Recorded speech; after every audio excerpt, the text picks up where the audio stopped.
তো আজকে আমাদের কুবলা খানের লাস্ট ক্লাস। আমরা কুবলা খানের ফার্স্ট ক্লাসে কতদূর দেখেছিলাম যে সানি স্পটস অফ গ্রিনারি, এতদূর পর্যন্ত আমাদের ক্লাসটা হয়েছিল, এতদূর হুম পর্যন্ত আমাদের হয়ে গেছে। আজকে আমরা এই কবিতাটাকে শেষ করব। তো প্রথমে কবিতাটা শুরু হচ্ছে, এতক্ষণ পর্যন্ত আমরা যেটা দেখেছিলাম, উনি কি করছেন, উনি জানাডুতে একটা প্যালাস তৈরি করছেন, প্যালাস প্রাসাদ তৈরি করছেন। এবং যেখানে আমরা কি দেখতে পাচ্ছি, এই প্রাসাদ যে উনি তৈরি করছেন, সুতরাং এই প্রাসাদে what we see that he is creating an eerie atmosphere, he is creating an eerie atmosphere, সেটা কিন্তু আমরা দেখছি। ওকে, and in Kubla Khan we see that Kubla Khan is now going to again discuss the atmosphere of Xanadu। তিনি জানাডুতে তার যে Kubla খানটা present করেছেন সেটাকে নিয়ে উনি এবার ডিটেল অ্যানালিসিস করবেন। যে উনি শুরু করছেন লাইনটা, but O the the deep romantic chasm slanted down the green hill Watford, a sudden cover, a savage place, holy and enchanted, a savage place, holy and enchanted. So what we see that he is now describing the place। প্রথমে বলছে but ওফ, এবার ওর পর একটা exclamation mark রয়েছে না, হ্যাঁ এই exclamation মার্কটা আছে মানে তিনি অবাক হচ্ছেন। কোনটাকে দেখে? ওই যে প্যালাসটাকে দেখে এবং এই যে সৌন্দর্যটা, যে বিউটিটা দেখে। ওকে, এই যে অ্যাটমসফিয়ারের যে বিউটিটা সেটা দেখে উনি কিন্তু অবাক হচ্ছেন, সেজন্য উনি এক্সক্লেমেশন মার্ক দিয়ে বলছেন but of the deep romantic chasm which slanted down the green hill। সুতরাং দেখো, বাট ওফ যখন বলছে তার মানে দ্য পোয়েট becomes, মানে the poet is having the mysterious charm towards the beauty। মানে when the poet says but of, it means that the point of attraction towards the poet, এই যে এক্সক্লেমেশন মার্কটা দিচ্ছে, it is the point of attraction। উনি কিন্তু attracted হচ্ছেন বলেই কিন্তু এই এক্সক্লেমেশন মার্কটা দিচ্ছেন, সেজন্য ওটা বলছেন বাট। দিচ্ছে অবাক। হুম হুম, but of the deep romantic chasm. Chasm মানে কোনটা? চ্যাজম বলতে ওই যে নদীটা বয়ে চলছে না, এবং নদীটা বয়ে চলছে, তার মানে সেখানে একটা চ্যাজম ক্রিয়েট হয়েছে, গর্ত, হ্যাঁ চ্যাজমটা ক্রিয়েট হয়েছে সেখানে, ওটাকেই বলছেন but O the deep romantic chasm. তার মানে একটা চ্যাজম ক্রিয়েট হয়েছে, যে গর্তটা ক্রিয়েট হয়েছে, যে নদীটা যাওয়ার সময় যে জর্জটা ক্রিয়েট হয়েছে, which slanted, which slanted, slanted মানে কি জানো? স্ল্যান্টেড মানে এরকম। ওকে, ডাউন দ্য গ্রিন হিল মানে কি আঁকা বাঁকা ভাবে ওই যে স্ল্যান্টেড ক্রিয়েট হয়েছে, মানে চ্যাজমটা হচ্ছে স্ল্যান্টেড। মানে এই যে নদীটা যখন বয়ে যাচ্ছে, নদীর জলটা যখন বয়ে যাচ্ছে, তখন তো এই স্ল্যান্টেড মানে চ্যাজমটা তো ক্রিয়েট হচ্ছে। সো এই চ্যাজমটা কেমন, একদম সোজাসুজি না, রাদার এভাবে রয়েছে। So but of the deep romantic chasm. এবার রোমান্টিক কথাটা বলার কারণ কি? রোমান্টিক মানে এখানে মিস্ট্রিয়াস, এই নদীটাকে বলছে, যে নদীটা যেখান দিয়ে বয়ে যাচ্ছে এই চ্যাজমটাকে বলছে। But of the deep romantic chasm which slanted, মানে যেটা এরকম ভাবে রয়েছে, slanted down the green hill. এবং নদীটা কোথা দিয়ে বয়ে যাচ্ছে? Green hill, down the green hill. Hill. এবার এই হিল মানে কি? পাহাড়। এইবার এখানে যে হিলটা দিয়ে বয়ে যাচ্ছে নদীটা, কি বলছে? অথট। অথট মানে হচ্ছে ডিসরাপশন, অথট মানে হচ্ছে disruption. So down the green hill athwart, এবং সেখান দিয়ে কি রয়েছে? Sedan trees. সেডান কভার মানে কি? সেডান হচ্ছে একটা ট্রিজ, সেডান ট্রিজ। তার মানে দ্য চ্যাজম, যে চ্যাজমটা যেটা সৃষ্টি হয়েছে নদীটা যাওয়ার ফলে, এবং এর আশেপাশে কি রয়েছে? গ্রিন হিল, মানে তাহলে একটা ফরেস্টের মধ্যে দিয়ে যাচ্ছে। অথট আ সেডান ক্যাভার, সেইডান কভার মানে, এবং যেখানে কি রয়েছে আশেপাশে সেইডান গাছ রয়েছে। তো উনি ব্যাখ্যা করছেন এই সিচুয়েশনটাকে। এবার লাইনটা খুব ইম্পর্টেন্ট, আর স্যাভাস প্লেস, এই লাইনটা খুব ভাইটাল না। আর স্যাভাস প্লেস, হলি অ্যান্ড এনচ্যান্টেড, দেখো তিনটে অ্যাডজেক্টিভ ইউজ করেছে। এই জায়গাটাকে কি বলছে? স্যাভাস, আবার হলি এবং এনচ্যান্টেড। আচ্ছা, এই যে জানাডুর জায়গাটাকে কেন স্যাভাজ বলছেন, স্যাভাজ বলার কারণটা কি? স্যাভাজ মানেটা কি? স্যাভাজ মানে হচ্ছে, আমরা জানি বন্য, মানে আদিম যুগের মানুষ যখন ছিল তাদেরকে স্যাভাজ বলা হতো। কারণ তারা গাছের ওই যে শাক পাতা এবং সেই খেয়ে বেঁচে থাকতো, এবং তারা ঠিকঠাক পোশাক পরতো না, মানে সভ্য ছিল না। সুতরাং তাদেরকে স্যাভাজ বলা হতো। এবার এই জায়গাটাকে স্যাভাজ বলছে কারণ জানো তো, স্যাভাজ মানে হচ্ছে প্রিমিটিভ। স্যাভাজ মানে হচ্ছে প্রিমিটিভ, মানে অনেক আগের। স্যাভাজ মানে হচ্ছে প্রিমিটিভ। এবার স্যাভাজ প্লেস, তার মানে দ্য জানাডু ল্যান্ডস্কেপ, প্লেস বলতে কোনটা? Xanadu. The Xanadu landscape is savage because it is primitive. So it actually represents an aspect of nature which is absolutely wild and contempt. যে স্যাভাজ প্লেস বলতে কি বোঝাচ্ছে? Primitive place. এই জায়গাটা কিন্তু খুব সাজানো গোছানো না। এই জায়গাটা, এই যে প্রকৃতিকে প্রকৃতির মতো করে তুলে ধরা হয়েছে। আচ্ছা দেখবে, যখন প্রকৃতিতে মানুষের আবির্ভাব ঘটে, তখন দেখবে হয় হিউম্যান বিংস দুটো কাজ করে। হয় ডিফরেস্টেশন, মানে গাছপালাগুলো কেটে দিতে পারে, আর না হলে সেটাকে যদি যত্ন করে তাহলে দেখবি কি হবে, তারা বিভিন্ন রকমের হিউম্যান অ্যাট্রিবিউশন থাকবে সেখানে। দেখবে খেলার মাঠে যে ঘাসগুলো হয়, দেখবে খুব মানে কি ওগুলো সব ট্রিম করা, কিন্তু ছাঁটাই করা ঘাস। কিন্তু এইখানে কোনো হিউম্যান বিংস নেই। এখানে স্যাভাজ প্লেস, মানে এখানে নেচারটাকে কিন্তু সেই বন্য হিসাবেই দেখানো হচ্ছে, বিউটিটাকে সেভাবেই রিপ্রেজেন্ট করা হচ্ছে, না হলে তো রোমান্টিক পোয়েম ক্রিয়েট হবে না। এমন তো না এবার কাছে নিয়ে এসে গাছের এই যে ঘাসগুলোকে সুন্দর করে ছাঁটাই করাবে, তা না। Rather it is a savage place. Savage place বলেই তো একটা ইরি বা সুপার ন্যাচারাল অ্যাটমসফিয়ার ক্রিয়েট হচ্ছে। এই কবিতাটার অ্যাটমসফিয়ারটা কি? ইরি বা সুপার ন্যাচারাল অ্যাটমসফিয়ার, মানে কি? তোমার শুনতে শুনতে বা কবিতাটা ফিল করতে করতে তোমার গায়ে কাটা দেবে কিন্তু। স্যাভাজ প্লেস মানে কি? একদম বন্যভাবে ছড়িয়ে ছিটে রয়েছে সবকিছু। তার মানে প্রিমিটিভনেস কে বোঝাচ্ছে। অ্যাজ হলি। হলি কেন বোঝাচ্ছে এই জায়গাটা? কেন হলি মানে কি? পবিত্র। আচ্ছা, জানাটুকে কেন পবিত্র বলা হচ্ছে? কারণ জানাটুকে পবিত্র বলার কারণ, can you say that why Xanadu is called a holy place?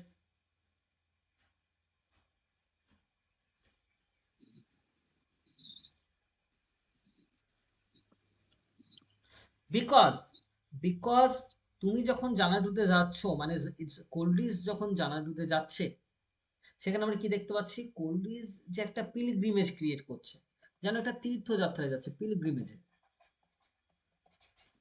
আচ্ছা। একটা তীর্থযাত্রায় যাচ্ছে। এবং এই জায়গাটায় তো দেখো, এই পিলগ্রিমেজে যাচ্ছে এবং এটাকে তো কেউ এক্সপ্লোর করেনি এখনো। হুম। তার মানে আনএক্সপ্লোরড অ্যাসপেক্ট অফ নেচার। এবং যেহেতু এটা একটা আনএক্সপ্লোরড জায়গা, তার মানে you originally get the chance of exploring something which is beyond the orderly civilisation. তুমি একটা সুযোগ পাচ্ছ ওই জায়গাটাকে আবিষ্কার করার, যেখানে কোনো অর্ডারলি সিভিলাইজেশন নেই। ওটা যেমন আছে সেভাবেই এসটি কোল্ড যে জায়গাতে গেছেন, এবং এই জায়গাতে উনি কি চান্স পাচ্ছেন, ওই প্রকৃতিকে সেভাবেই ফিল করার ফিল করতে পারছেন। সুতরাং এই জায়গাটাকে এই কারণে হলি বলছে। কেন? কোনো মানুষজন কিন্তু এখানে কেউ পৌঁছাতে পারছে না। So Coleridge is originally getting the chance of discovering something which is beyond the civilized notions.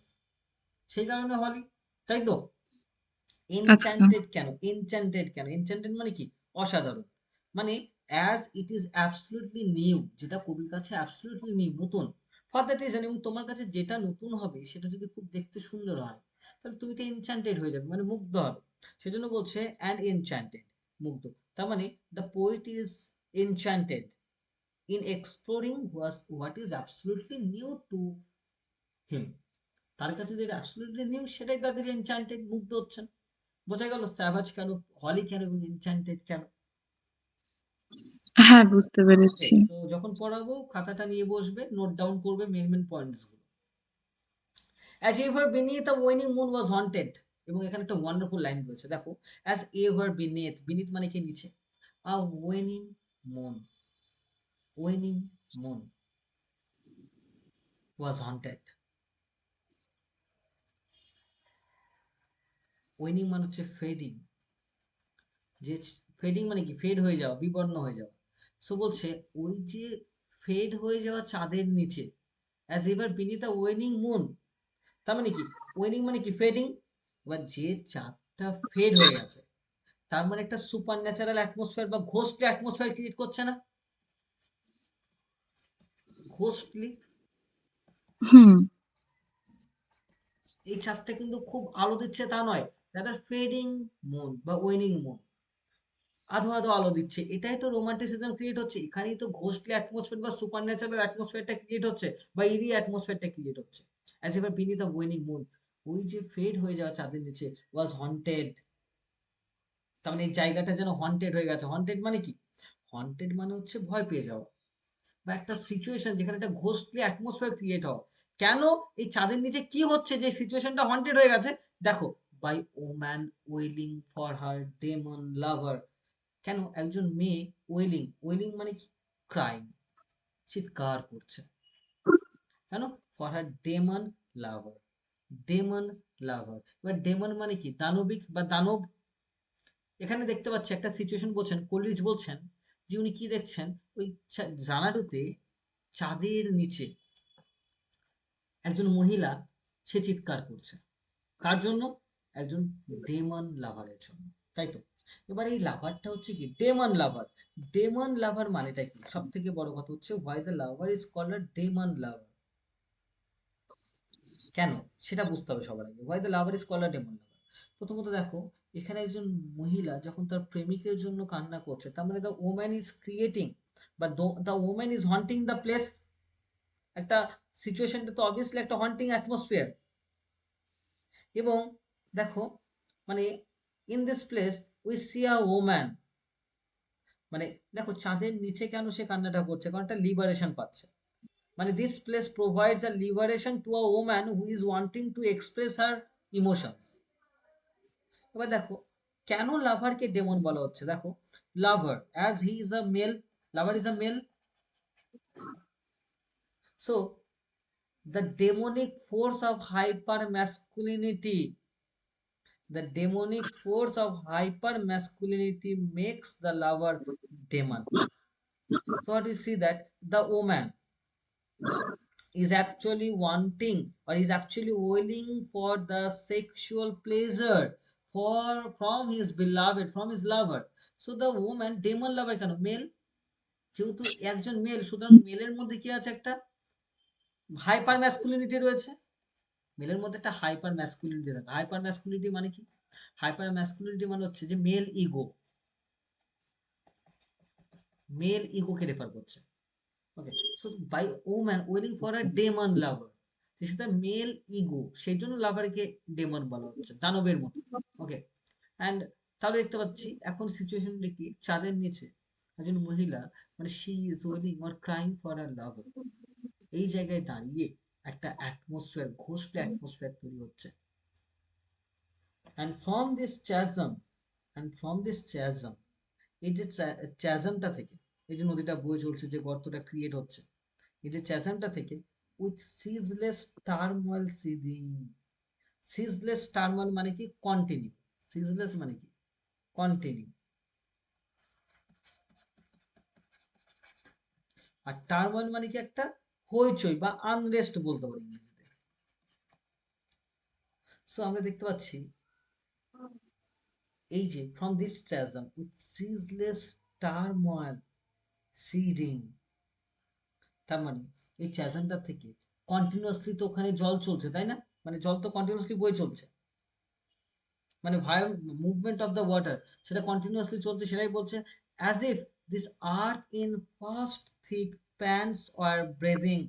এবং দেখো, ওখানে যখন জলটা যাচ্ছে, খুব স্পিডে যাচ্ছে জলটা। ওকে, এইটা আমি কি মনে হচ্ছে? যেন আর্থ, এই পৃথিবী যেন in fast thick, first thick মানে কি? খুব জোরে জোরে। প্যান্টস মানে কি? প্যান্টস আর ব্রেথিং, এখানে বলতে যাচ্ছে যেটা, এখানে যেন পৃথিবী নিঃশ্বাস নিচ্ছে। কার কাছে? এই জলের সঙ্গে সঙ্গে। এই যখন জলটা বয়ে চলছে না, বলছে যেন এখানে পৃথিবী পুরো নিঃশ্বাস নিচ্ছে। অ্যাকচুয়ালি ব্যাপারটা কি? যে এখানে যেটা বলতে যাচ্ছে, ইট shows the alive movement of water. যেন এই যে মুভমেন্টটা বোঝাচ্ছে এখানে, যেন এর মধ্যে দিয়ে কি তৈরি হয়? এই যে জলের মধ্যে কিন্তু প্রাণ থাকে, জলের মধ্যে কিন্তু প্রাণ থাকে, তাই না? সেই কারণে এখানে বলছে এই earth in fast thick pants are breathing. এবং এই পোয়েমটাকে অ্যাকচুয়ালি দেখতে গেলে একটা সাইকোসেক্সুয়াল অ্যানালিসিস দিয়েও ব্যাখ্যা করা যায়। ওকে, যেখানে the water can be called as the love, and the earth is the lover, যেখানে আর্থ কি সেখানে তার ওই ওয়াটারের মধ্যে বাঁচছে। তার মানে as if earth in fast thick pants are breathing, বলছে এই জলটা যখন বয়ে চলছে নদীটা দিয়ে, তখন এখানে পুরো আর্থই যেন নিঃশ্বাস নিচ্ছে। অ্যাকচুয়ালি এইভাবে করলে তো আর চলে না বাংলা মানে। এখানে যেটা বলতে চাচ্ছে যেন earth is living, the entire earth is living within the water. এতটা বিউটি রয়েছে এই ওয়াটারের মধ্যে, সেটাকে রেফার করছে। বোঝা গেল? হ্যাঁ। A mighty fountain momently was forced. A mighty fountain momently was forced. Fountain মানে কি? ঝর্ণা। এবং একটা ঝর্ণা সৃষ্টি হচ্ছে। A mighty fountain মানে কি? mighty fountain মানে কি? খুব জোরে একটা ঝর্ণা বইছে। Momently was forced তার মানে একটা ঝর্ণা কিন্তু কন্টিনিউয়াসলি সৃষ্টি হচ্ছে। A mighty fountain। তাহলে দেখো এই জায়গাটা, and from this chasm with ceaseless turmoil seething, জলটা বয়ে চলছে as if this earth in first thick pants or breathing, a mighty fountain moment was forced, এবং সেখান থেকে কি হচ্ছে, খুব জোরে একটা ঝর্ণা বেরিয়ে আসছে। তার মানে এখানে একটা জায়গা বুঝতে হবে, we must capture the imagination within ourselves. From this chasm we see that a fountain was gushing forth, একটা ওই একটা ফোর্সে কিন্তু ওই জলটা বেরিয়ে আসছে ঝর্ণার মতো করে। তার মানে এখানে আমরা দেখব এরপরে amid whose swift half intermittent burst, এবং এই যে জলটা যখন বেরিয়ে আসছে না, এই যে ঝর্ণাটা যখন হচ্ছে, তখন কি বলছে amid whose, যার মধ্যে দিয়ে মানে নদীটার মধ্যে দিয়ে, সুইফট মানে খুব, সুইফট মানে কি খুব র্যাপিড, হাফ ইন্টারমিটেড বার্স্ট, এবার বার্স্ট মানে কি কিছু একটা ফেটে বার হচ্ছে, কি বার হচ্ছে, ওয়াটার, জল বার হচ্ছে, তাই তো। এবার দেখো একটু পরে কি বলছে, amid whose swift half intermittent burst,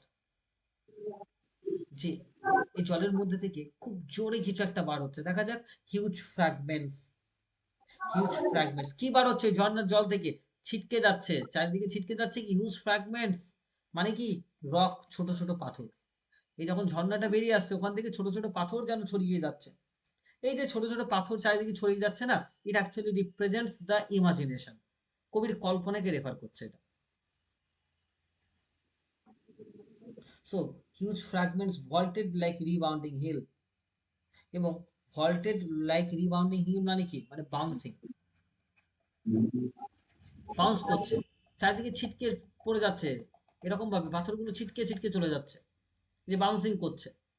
তার মানে এই যে চারিদিকে ছিটকে আসছে, কি আসছে, এই ছোট ছোট পাথরগুলো, ওই যে যখন ঝর্ণা হিসাবে জলটা পড়ছে তখন সেখান থেকে, এইটা হচ্ছে কবির ইমাজিনেশনকে রেফার করছে।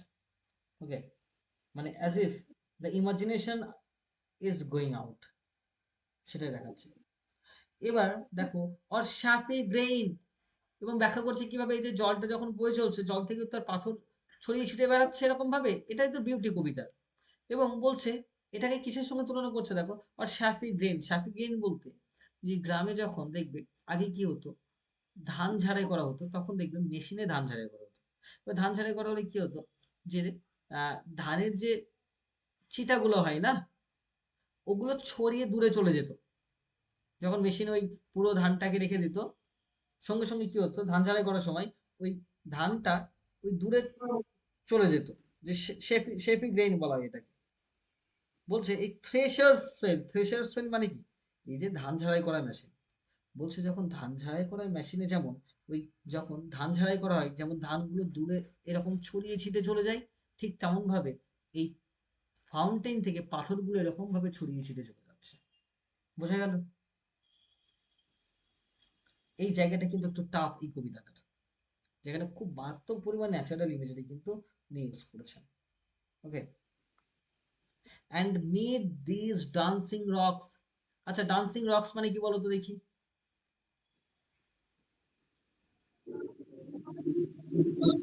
Dancing rock.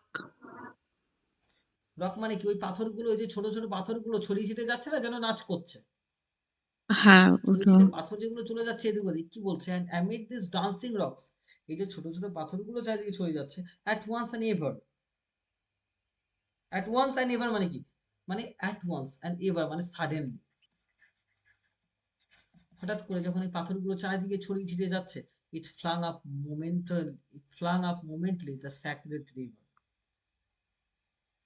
যেন এই যে নদীটা it flung up momently the sacred river, এই পাথরগুলো কোথায় গিয়ে পড়ছে? এই স্যাক্রেড রিভারে গিয়ে পড়ছে, এই নদীটাতে গিয়ে পড়ছে। দেখো এটাকে আবার স্যাক্রেড বলা হয়েছে কেন?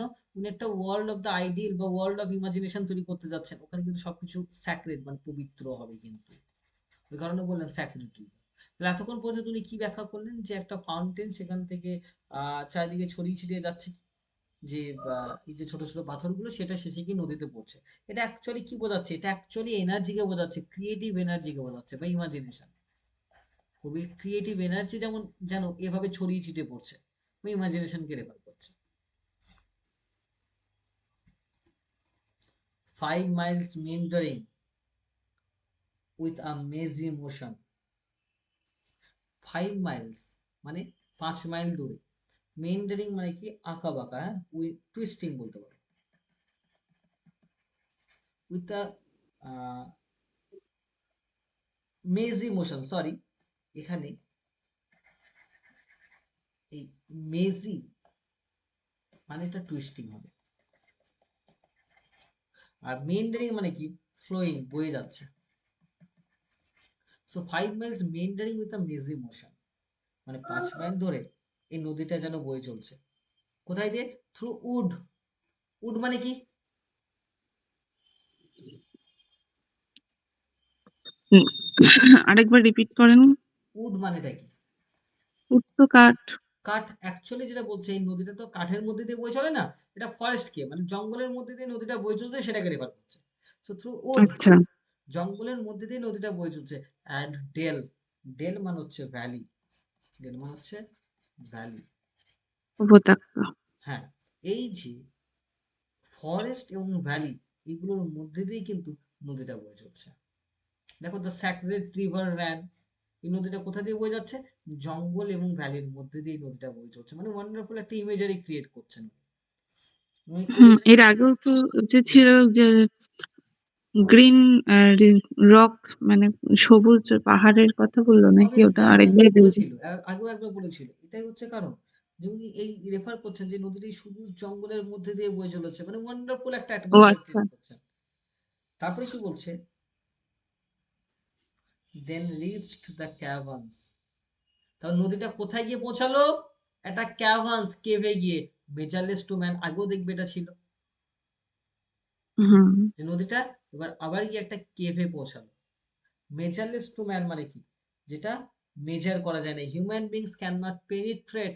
একটা গুহার মধ্যে কি হচ্ছে সেটা তো আমরা দেখতে পাবো না, সুতরাং সেটাকে বলছে তোমাকে হুম, ফিল করতে হবে এখানে। সো দেন রিচ দ্য ক্যাভান্স, এই ক্যাভান্সের মধ্যে বা কেভের মধ্যে দিয়ে যাচ্ছে এই নদীটা, মেজারলেস টু ম্যান, এবং এখানে হিউম্যান বিংস কিন্তু পেনিট্রেট করতে পারে না। এটাকেই তো বলে সাজেস্টিভনেস। কোলরিজ তো সাজেস্ট করে ছেড়ে দেবেন। ওকে, সো একটা মিস্ট্রি রয়েছে যেটাকে আমরা দেখতে পাই না, সেখানে একটা মিস্ট্রি রয়েছে, রহস্য রয়েছে। এবং বলছে then reached the caverns measureless to man and sank in tumult and sank in tumult to a lifeless ocean। টিমুল্ট মানে কি? টিমুল্ট মানে হচ্ছে chaos বা হইচই বা ভায়োলেন্স বলতে পারো। এই যে নদীটা তারপরে ডুবে যাচ্ছে কোথায়, মিশে যাচ্ছে কোথায়? একটা ওশিয়ানে গিয়ে, একটা ওশিয়ানে গিয়ে কিন্তু এই নদীটা, মানে ওশিয়ান মানে কি? সি, সমুদ্র, ওখানে গিয়ে কিন্তু এই নদীটা মিশে যাচ্ছে। তার মানে দেখো একটা আনকনসিয়াস মাইন্ডে কিন্তু যেন চলে যাচ্ছে, আনকনসিয়াস লেভেলে, যেন এটাকে তুমি আর ধরতে পারবে না। ওশিয়ানের মধ্যে কি হচ্ছে তুমি কিন্তু আর ধরতে পারবে না, তাই নদীটা এবার ওশিয়ানের মধ্যে, ওশিয়ানের সঙ্গে মিশে গেল, তাই তো? তার মানে এটাকে আমরা ধরতে পারছি না যে ওশিয়ানের মধ্যে নদীটার ভিতরে কি হচ্ছে, আমরা তো সেটাকে ধরতে পারবো না। এটাকে তো বলে সাজেস্টিভনেস, তিনি সাজেস্ট করে দিচ্ছেন। And sank in tumult to a lifeless ocean। দেখো ওশিয়ানকে লাইফলেস কেন বলা হচ্ছে ভালো করে বুঝে নাও। কারণ এই যে ওশান, এই ওশানে কিন্তু আমরা দেখতে পাচ্ছি যে এই ocean is called a lifeless ocean, কারণ it shows the emptiness and silence. Ocean কিন্তু সবসময় এমটিনেস, এটা ফাঁকা, এবং ওশান কিন্তু আবার ডেথকেও রিপ্রেজেন্ট করে, সেই কারণে বলছে lifeless. and sank in tumult to a lifeless ocean. এই নদীটা কোথায় গিয়ে মিশলো? ওশানের সঙ্গে গিয়ে মিশলো। বোঝা গেছে? হ্যাঁ। and made this tumult মানে কি? এই chaos বা violence, এই যে জলটা গিয়ে মিশছে, এই সাউন্ড হচ্ছে জলের, এর মধ্যে দিয়ে Kubla hard from fur, Kubla দূর থেকে শুনতে পাচ্ছে। কুবলা খান কিন্তু দূর থেকে শুনতে পাচ্ছে। কি শুনতে পাচ্ছে? Ancestral voices of prophesying word. আচ্ছা, অ্যানসেস্ট্রাল মানে কি? পূর্বপুরুষ। প্রফেসিং মানে ঘোষণা করা, মানে ডিক্লেয়ারিং, ওয়ার মানে যুদ্ধ। উনি কি শুনতে পাচ্ছেন? যে উনি কুবলা খান, এর মধ্যে দিয়ে উনি বলছেন কুবলা খান যে প্যালাসটা তৈরি করেছিল, ও কি শুনতে পাচ্ছে? ও যেন একটা যুদ্ধের ঘোষণা শুনতে পাচ্ছে। এবার কথাটা হচ্ছে, ওর অ্যানসেস্ট্রাল কারা? চেঙ্গিস খা, যিনি সারা পৃথিবীতে যুদ্ধ করেছেন, চেঙ্গিস খা। এবার তার পূর্বপুরুষ তো, মানে তার যে লিনিয়েজ বা পূর্বপুরুষ যারা ছিল, তারাও তো ছিল মারাত্মক ভায়োলেন্ট। সুতরাং তিনি এই যে প্রাসাদে থাকলেও তিনি কিন্তু তার পূর্বপুরুষদের ভুলছেন না। তাই তিনি কিন্তু এই যুদ্ধের ঘোষণা শুনতে পাচ্ছেন। বুঝতে পারলে ব্যাপারটা? So, though Kubla Khan is getting addicted to luxury, he cannot forget his lineage. Actually, the ancestors' professing word means it is as if his lineage or ancestor voice, which is actually urging him to shake off this luxurious life. As if, জানো, it is the ancestral voice that is operating within him, which is urging him to ignore of such luxurious life and move to a point of adventure and war. So কি দেখা যাচ্ছে? যে যেন ancestral ভয়েসটা কি বলছে তাকে? যে তাকে প্রফেসিং ওয়ার, একটা যুদ্ধ ঘোষণা, মানে যুদ্ধের মধ্যে দিয়ে যেন যেতে বলছে। So what we see that, যে লাক্সারিতে থেকো না, এই লাক্সারি লাইফ থেকে বেরিয়ে এসো, যুদ্ধের ঘোষণা, যুদ্ধে চলো, এটাকেই যেন বলছে। As if the ancestral voice is urging him to avoid the luxurious life and join in the war. বোঝা গেল? তার মানে উনি কিন্তু ওনার অতীতদের ভুলছেন না। হুম। The shadow of the dome of pleasure floated midway. The shadow মানে কি? ছায়া। of the dome of pleasure, dome মানে কি? প্রাসাদ, প্যালাসটাকে বলছে। এই প্যালাসটা কি বলছে? প্লেজার প্যালাস, কারণ এখানে তারা আনন্দ করছে। The shadow of the dome of pleasure, এই যে প্রাসাদটা, ছায়াটা কোথায় গিয়ে পড়েছে? ফ্লোটেড মানে ভেসে যাচ্ছে। কোথায়? মিডওয়ে, মাঝখানে। অন দ্য ওয়েভস, ওয়েভস মানে কি? ঢেউ। তার মানে এই যে শ্যাডোটা কোথায় দেখতে পাচ্ছে? সে জলের মধ্যে দেখতে পাচ্ছে। জলের মধ্যে দেখতে পাচ্ছে শ্যাডোটাকে। কিসের? এই যে প্রাসাদটা তৈরি হয়ে গেছে, প্রাসাদটাকে কোথায় দেখতে পাচ্ছে? প্রাসাদটার যে শ্যাডো, ছায়াটা, সেটা কোথায় দেখতে পাচ্ছে? জলের মধ্যে দেখতে পাচ্ছে, জলের ঢেউয়ের মধ্যে। এবার একটা কথা বুঝতে হবে এখানে, floated midway on the waves, জলে দেখতে পাচ্ছে, তার মানে প্রাসাদটা রয়েছে কোথায়? প্রাসাদটা রয়েছে হচ্ছে আকাশে। আকাশে যেন এই প্রাসাদটা ভেসে বেড়াচ্ছে। অ্যাকচুয়ালি কি, উনি এটা কল্পনাতে তৈরি করছেন এই প্রাসাদটা। সেই জন্য মনে রাখতে হবে, এই যে শ্যাডোটা অ্যাকচুয়ালি কোলরিজের ইমাজিনেশনে the palace is floating. Coleridge is making the palace dome float within air, because Coleridge is creating this pleasure dome to his imagination into the floating plains of the world of the ideal. তিনি কিন্তু এই আকাশে ভাসিয়ে দিচ্ছেন প্যালেসটাকে। এবার palace কি কখনো আকাশে ভাসতে পারে? তা নয় কিন্তু, অ্যাকচুয়ালি তার কল্পনাতে ভাসছে। বোঝা গেল এটা? এবং জলে সেই ছায়াটুকুই দেখতে পাচ্ছে। হোয়ার ওয়াজ হার্ড, এবং যেখান থেকে কি শোনা যাচ্ছে? The mingle measure. Mingle measure মানে কি? ডিফারেন্ট সাউন্ড, অনেক সাউন্ড শোনা যাচ্ছে। কিসের থেকে? ফ্রম দ্য ফাউন্টেন, ওই ঝর্ণা থেকে, অ্যান্ড কেভস, ওই গুহা থেকে বিভিন্ন সাউন্ড কিন্তু শোনা যাচ্ছে। It was a miracle of a rare device. It was a miracle, miracle মানে কি? অলৌকিক। রেয়ার ডিভাইস, রেয়ার ডিভাইস মানে কি? ক্রিয়েশন। এবার বুঝতে হবে, ইট ওয়াজ আ মিরাকেল, কেন এটা একটা অলৌকিক ঘটনা? তবে it is not possible for anyone to create such an wonderful aspect in the imagination. কল্পনাতেও এত সুন্দর জিনিস তৈরি করা কিন্তু সম্ভব নয়। সেজন্য বলছি it was a miracle of a rare device. Coleridge নিজেই যেন অবাক হয়ে যাচ্ছেন, বা কুবলা খান নিজেই যেন অবাক হয়ে যাচ্ছেন। মানে কোলরিজ নিজে অবাক হচ্ছেন। কেন? এই কুবলা খান যে প্যালেসটা তৈরি করেছে, এবার কুবলা খান বা প্যালেস, এই সবগুলো কিন্তু কোলরিজের নিজস্ব তৈরি করা। এবার কোলরিজ অবাক হচ্ছেন এই যে প্রাসাদটা দেখে, এই মিরাকেল অ্যাসপেক্টটা দেখে। কেন মিরাকেল? কারণ এই যে প্রাসাদটা, আকাশে ভাসছে কিন্তু। এটা একটা মিরাকেলিয়াস অ্যাসপেক্ট কিন্তু। সেজন্য বলি it was a miracle of a rare device. মানে এটা কিন্তু একটা অলৌকিক সৃষ্টি। তাই তো? কোনটাকে অলৌকিক সৃষ্টি বলছে বলো তো?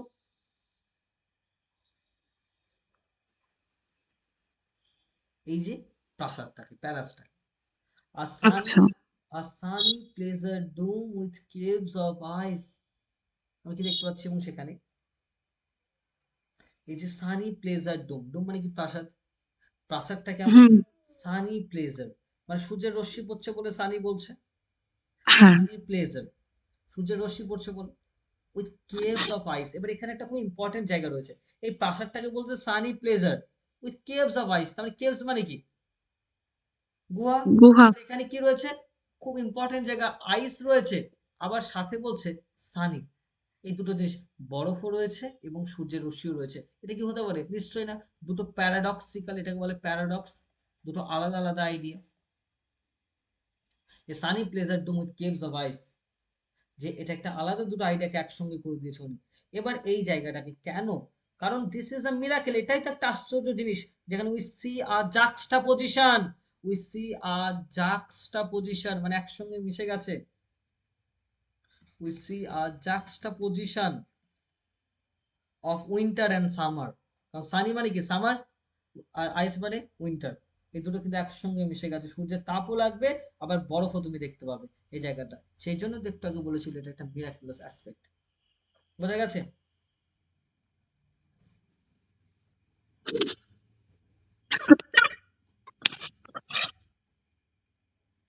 স্যার আমি ইউটিউব একটু আরেকবার দেখে নিই, হ্যাঁ? হুম, দেখে নাও, কোনো অসুবিধা নেই।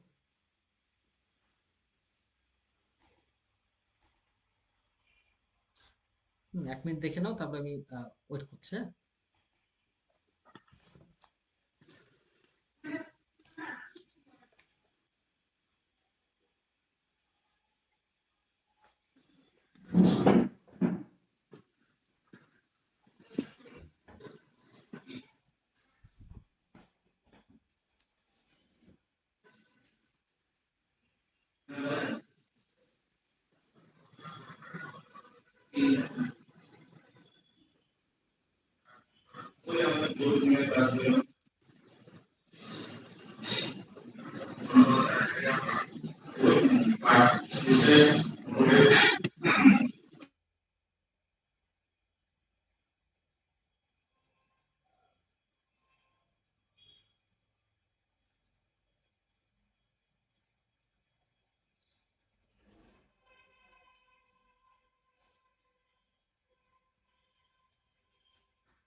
এখন কোনো জায়গায় অসুবিধা রয়েছে?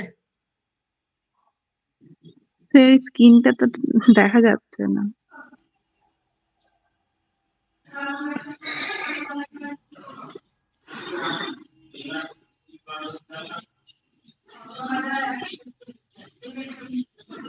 এবার দেখা যাচ্ছে স্ক্রিনটা?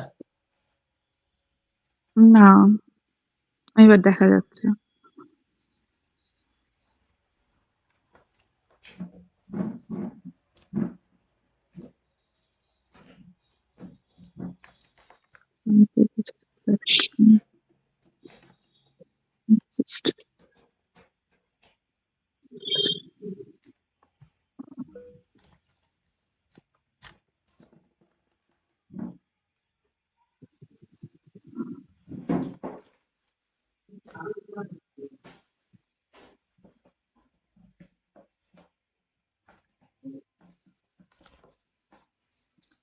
তাহলে আমি নেক্সটটা শুরু করি এবার, ওকে?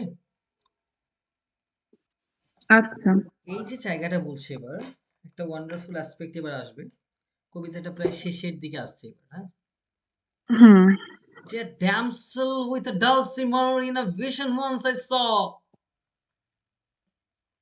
It was an Abyssinian maid, and on her dulcimer she played, singing of Mount Tabora.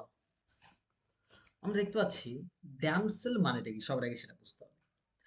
Damsel মানে হচ্ছে ড্যামসেল, ড্যামসেল মানে হচ্ছে ইয়ং গার্ল, ইয়াং গার্ল। আর damsel with a dulcimer. Dulcimer মানে হচ্ছে একটা বাদ্যযন্ত্র বা মিউজিক্যাল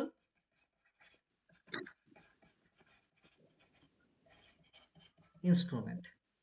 সো ড্যামসেল আচ্ছা। উইথ আ ডালসিমার বলছে, কোল্ডিস কি দেখাচ্ছে দেখো কবিতাতে, যে ওখানে ওই যে জানাডু যে ল্যান্ডস্কেপটা তৈরি হয়েছে ওই প্রাসাদটা, ওখানে কি আছে, একজন ড্যামসেল রয়েছে। ড্যামসেল মানে একটা ইয়াং গার্ল উইথ আ ডালসিমার, মানে বাদ্যযন্ত্রের সাথে। আর ড্যামসেল উইথ আ ডালসিমার, তার মানে একজন ইয়াং গার্ল রয়েছে এবং সেখানে একটা মিউজিক্যাল বাদ্যযন্ত্র সে বাজাচ্ছে। এবার in a vision once I saw, in a vision মানে কি, স্বপ্নে উনি দেখেছিলেন একবার। এবার এখানে ড্যামসেল কেন রয়েছে, ড্যামসেল কেন রয়েছে, ড্যামসেল মানে একজন ইয়াং গার্ল কেন রয়েছে, দেখো, as this is a palace, যেহেতু এটা একটা প্রাসাদ, and as there is a king Kubla Khan, তাই তো, there will হ্যাঁ। obviously be the young girls for the sake of physical pleasure to the kings. Okay, so for that reason a damsel means young girl with a dulcimer, musical instrument বাজাচ্ছে এই ডালসিমার, মানে damsel. কেন, দেখো ইট was an Abyssinian made বললো, ইট was an Abyssinian made. এর বাড়িটা কোথায়, Abyssinian. আরবিসিয়ান। যে অ্যাবিসিনিয়া থেকে মেয়েটাকে নিয়ে আসা হয়েছে এবং তাকে যেন স্লেভ বানানো হয়েছে প্রাসাদে। ওকে, so the woman is like a slave in the palace who is just for the physical pleasure for the king. So a damsel with a dulcimer in a vision once I saw, it was an Abyssinian maid, মেয়েটা হচ্ছে অ্যাবিসিনিয়া থেকে নিয়ে আসা হয়েছে, and on a dulcimer, তার বাদ্যযন্ত্রে she played, সে বাদ্যযন্ত্রে কি বাজাচ্ছে, singing of Mount Abora, singing of Mount Abora. এবার মাউন্ট অ্যাবোরা জায়গাটা কি, মাউন্ট অ্যাবোরা হচ্ছে বাইবেলের একটা ইম্পর্টেন্ট জায়গা, বাইবেলে রেফার করা আছে এই জায়গাটাকে। মাউন্ট অ্যাবোরা হচ্ছে একটা প্যারাডাইস বলতে পারো এটাকে, মানে একটা আইডিয়াল জায়গা, হ্যাঁ, একটা আদর্শ জায়গা, আইডিয়াল প্লেস। হুম। এবার এই মেয়েটার জন্য আদর্শ প্লেসটা কি, তার হোমল্যান্ড, সে বাড়ি ফিরে যেতে চাইতো, তাই তো, হোমল্যান্ড। তার মানে সিঙ্গিং অফ মাউন্ট অ্যাবোরা মানে কি, সে মাউন্ট অ্যাবোরাতে ফিরে যেতে চাইছে, তার মানে কি, সে তার আদর্শ জায়গায় ফিরে যেতে চাচ্ছে, তার আদর্শ জায়গা হচ্ছে তার হোমল্যান্ড, তার নিজের বাড়ি। Okay, so the woman is singing about Mount Everest. It means that she is wanting to go back to her home. বোঝা গেল? আচ্ছা, এটা তুমি হুম, in a বুঝতে vision once I পেরেছি। saw, it was an Abyssinian maid, it was an Abyssinian maid. Repeat হয়ে গেছে এখানে, ওয়েট, in a vision, এটুকু দরকার নেই, এখানে রিপিট হয়ে গেছে এখানে, হ্যাঁ, পিডিএফটা দিয়ে দিই, যাই হোক। আচ্ছা। Could I revive within me? আমি কি আমার মধ্যে রিভাইভ করতে পারবো, রিভাইভ মানে কি, রিক্রিয়েট করা, আমি কি আমার মধ্যে সৃষ্টি করতে পারবো কি, হার সিম্ফনি অ্যান্ড সং।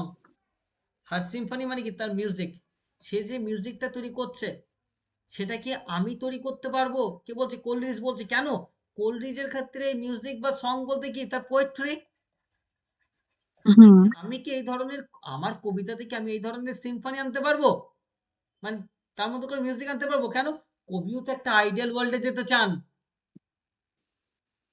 কবিও তো একটা আইডিয়াল ওয়ার্ল্ডে যেতে চাচ্ছেন, ওয়ার্ল্ড অফ ইমাজিনেশনে। এবং সেই মেয়েটা যাকে অ্যাবিসিনিয়া থেকে ধরে নিয়ে আসা হয়েছে, সে যেমন তার বাদ্যযন্ত্রে একটা প্যারাডাইস তৈরি করতে পারছে, সে যেন একটা মাউন্ট অ্যাবোরা তৈরি করতে পারছে, যেন সে হোমল্যান্ডে ফিরে যাওয়া, তার আইডিয়াল ওয়ার্ল্ডে সে যেমন ফিরে যেতে যাচ্ছে, তার মিউজিকের মধ্যে দিয়ে সেটা প্রকাশ হচ্ছে। আমিও কি আইডিয়াল ওয়ার্ল্ডে যেতে পারবো আমার কবিতার মধ্যে দিয়ে, এটাই বোঝাচ্ছে, বুঝলে? হ্যাঁ, বুঝতে ও সাচ পেরেছি। A deep delight it would win me, এটা আমাকে কি করবে, এই ওয়ার্ল্ড অফ আইডিয়ালে যেতে পারলে এটা আমাকে ডিলাইট করবে, মানে হ্যাপিনেস দেবে, মানে it would actually give me a lot of happiness and pleasure. ওকে, তার মানে ইমাজিনেশন গিভস স্পিরিচুয়াল ফুলফিলমেন্ট, সেটাকে কিন্তু রেফার করছি, স্পিরিচুয়াল ডিলাইট কিন্তু উনি পাবেন যদি উনি ওয়ার্ল্ড অফ দ্য যেতে পারেন। That with music loud and song, sorry, that with music loud and long, মানে এই যে মিউজিকটার মধ্যে দিয়ে, মানে পোয়েট্রিটার মধ্যে দিয়ে, উইথ লাউড অ্যান্ড লং, এই যে লাউড অ্যান্ড লং মানে কি, যে লম্বা কবিতাটার কথা বলছে, যে লাস্টিং ইন্সপিরেশনের কথা বলছে, এই যে পোয়েটিক ক্রিয়েটিভিটি, এই যে তার কবিতাটার মধ্যে দিয়ে, I would build that dome in air, আমি এই প্রাসাদটা কোথায় তৈরি করব? এয়ারে, আকাশে। তার মানে কি উনি ওয়ার্ল্ড অফ দ্য আইডিয়াল তৈরি করতে যাচ্ছেন। ওকে, ওয়ার্ল্ড অফ দ্য আইডিয়াল তৈরি করতে যাচ্ছেন। এবং প্রাসাদ কি কখনো আকাশে তৈরি হয়? হ্যাঁ, কল্পনাতে তৈরি হয়। উনি তাই কল্পনা করছেন, ওই ওই ওই কল্পনার জগতেই তো উনি যেতে চান, ওই ওয়ার্ল্ড অফ দ্য আইডিয়ালে যেতে চান। দ্যাট সানি ডোম, সানি ডোম বলতে মনে আছে একটু আগে বলেছিলাম সানি অ্যান্ড কেভস প্যারাডক্স, যে প্রাসাদটাই কি হ্যাঁ, সূর্যের আলো বলেছিলেন। পড়বে, সাথে আবার দোজ কেভস অফ আইস, আবার বরফও থাকবে। ওকে, এটা কিন্তু আমরা দেখতে পাচ্ছি। And all who heard should see them there, এবং সবাই যখন ওটাকে দেখবে, সবাই যখন ওটাকে দেখবে, অ্যান্ড অল শুড ক্রাই, সবাই কি বলবে জানো? এই প্রাসাদটাকে যখন সবাই দেখবে কল্পনায় ভাসছে, এবার এই প্রাসাদটা কল্পনায় ভাসছে মানে কি, এই আমার এই কবিতাটাকে সবাই যখন দেখবে, বা এই প্রাসাদটাকে সবাই যখন দেখবে, যেটা ওয়ার্ল্ড অফ দ্য আইডিয়াল আমি তৈরি করতে পেরেছি, তখন সবাই বলবে beware beware. Beware beware মানে কি, সাবধান হয়ে যাও, সাবধান হয়ে যাও। মানে একটা জিনিস, মানে the poet sees himself as the god like image. একজন গড যখন হিউম্যান বিংকে ক্রিয়েট করে, তুমি যদি গডের ক্রিয়েশন দেখো তাহলে কিন্তু তুমি ভয় পাবে। ঠিক একইভাবে বলছে, আমিও যখন এই প্যারাসটা তৈরি করতে পারবো, লোকজন দেখে বলবে ভিওয়ার ভিওয়ার। তার মানে একটা ফিয়ার, ভয় কিন্তু লোকজন পাবে আকাশে যখন ভাসতে দেখবে, তাই তো? হিজ ফ্ল্যাশিং হুম। আইস, হিজ ফ্লোটিং এয়ার, সবাই কি বলবে? সাবধান হয়ে যাও, কোথার থেকে? তার ফ্ল্যাশিং আইস মানে কি, শাইনিং আইস, চোখগুলো জল জল করবে। And floating, his floating air, মানে তার চুলগুলো কি ফ্লোটিং, মানে চুলগুলো যেন ভাসবে। এটা তার মানে এটা একটা গড লাইক ইমেজকে কিন্তু রেফার করছে। ওয়েভ আ সার্কেল রাউন্ড হিম থ্রাইস, এবং চারিপাশে লোকজন কি করবে? তার পাশে মানে কবির পাশে, যখন কবি এই কল্পনায় এই ডোম বা প্যালাস বা প্রাসাদটাকে তৈরি করবেন, লোকজন কি করবে? ওয়েভ মানে গোল করে দেবেন, ওয়েভ আর সার্কেল মানে গোল করে দেবেন এরকম একটা, রাউন্ড হিম থ্রাইস, তিনবার। কতবার? তিনবার গোল করবেন এই কবির চারিদিকে। কেন তিনবার? কেন মনে রাখবে, ক্রিশ্চিয়ানিটিতে তিন হচ্ছে একটা মিস্টিরিয়াস শব্দ, ঠিক আছে? থ্রাইস বলতে মিস্টিরিয়াস শব্দ, থ্রাইস শব্দটাকে বলা হয় গড, সন অফ গড, আর হলি ট্রিনিটি। ওকে, এটা নিয়ে আমি ডিটেলে যাচ্ছি না, কিন্তু থ্রি একটা ইম্পর্টেন্ট শব্দ, হ্যাঁ, ক্রিশ্চিয়ানিটিতে এই তিনজনকে রেফার করে। সেজন্য বললো তিনবার তাকে দেবে, কেন? এটা একটা mystery, three symbolises mystical atmosphere. And close your eyes with holy dread, এবার লোকজন কি করবে? চোখ বন্ধ করবে। উইথ হলি ড্রেড, কেন ড্রেড? মানে ভয় পাবে দেখে, এই যে আকাশে যখন এই প্রাসাদটা ভাসবে, তখন সেটা দেখে ভয় পাবে। সাথে হলি কেন? পবিত্র, কারণ it is the creation of god, যেন গডের ক্রিয়েশন, ও নিজেকে গড লাইক ইমেজে কিন্তু নিয়ে আসছেন। তাহলে এই প্রাসাদটা যখন তৈরি হয়ে যাবে, সবাই কিন্তু ভয় পাবে। সাথে আবার একটা হলি অ্যাটমসফিয়ার, পবিত্র ভাবটাও কিন্তু রয়েছে এখানে। For he on honey dew, he বলতে Coleridge, on honey dew hath fed, সে কি খেয়েছে? হানি ডিউ খেয়েছে। হানি ডিউ মানে কি? এটা এক ধরনের ওপিয়াম, বুঝতে পারলে তো? ওপিয়াম মানে আফিম যেটাকে বলা হয়। সে কি খেয়েছে? এগুলো কি পোয়েটিক ইন্সপিরেশন। ওকে, এটা হচ্ছে পিওর ইমাজিনেশন বা পিওর ইন্সপিরেশন, ঠিক আছে? এই হানি ডিউ এর মধ্যে দিয়ে যদি কেউ এই আফিম খায়, তাহলে কি হয়? সে এই ওয়ার্ল্ড অফ দ্য ফিজিক্যাল ওয়ার্ল্ডকে ভুলে গিয়ে সে কিন্তু ওয়ার্ল্ড অফ দ্য আইডিয়ালে যাবে, ঠিক আছে? এই যে হানি ডিউ সে খেয়েছে। অ্যান্ড ড্রাঙ্ক, আর কি খেয়েছে? Milk of paradise. And milk of paradise কিন্তু সে খেয়েছে। তার মানে কি, মিল্ক অফ প্যারাডাইস বলতেও কিন্তু এই দুটো জিনিসই কিন্তু ডিভাইন ইন্সপিরেশনকে বোঝাচ্ছে। এই দুটো জিনিস খেয়ে সে কিন্তু এই ওয়ার্ল্ড অফ দ্য ফিজিক্যাল ওয়ার্ল্ডকে ভুলে গিয়ে ওয়ার্ল্ড অফ দ্য আইডিয়ালে যেতে চায়। সুতরাং এই যে হানি due and milk of paradise actually shows বা অ্যাকচুয়ালি মিন দ্য ম্যাজিক্যাল বা divine food. Okay, so Coleridge is wanting to create the world of the ideal, এবং সে কিভাবে করছে? এই হানি ডিউ খেয়ে এবং মিল্ক অফ প্যারাডাইস খেয়ে। ওকে, এগুলো হচ্ছে তার মানে ইন্সপিরেশন, এগুলো খেয়ে সে ফিজিক্যাল ওয়ার্ল্ডকে বলছে। এবং এখানেই কিন্তু কবিতাটা শেষ হয়ে যাচ্ছে। Okay, that's how the poem hmm. Kobitraman looks like that.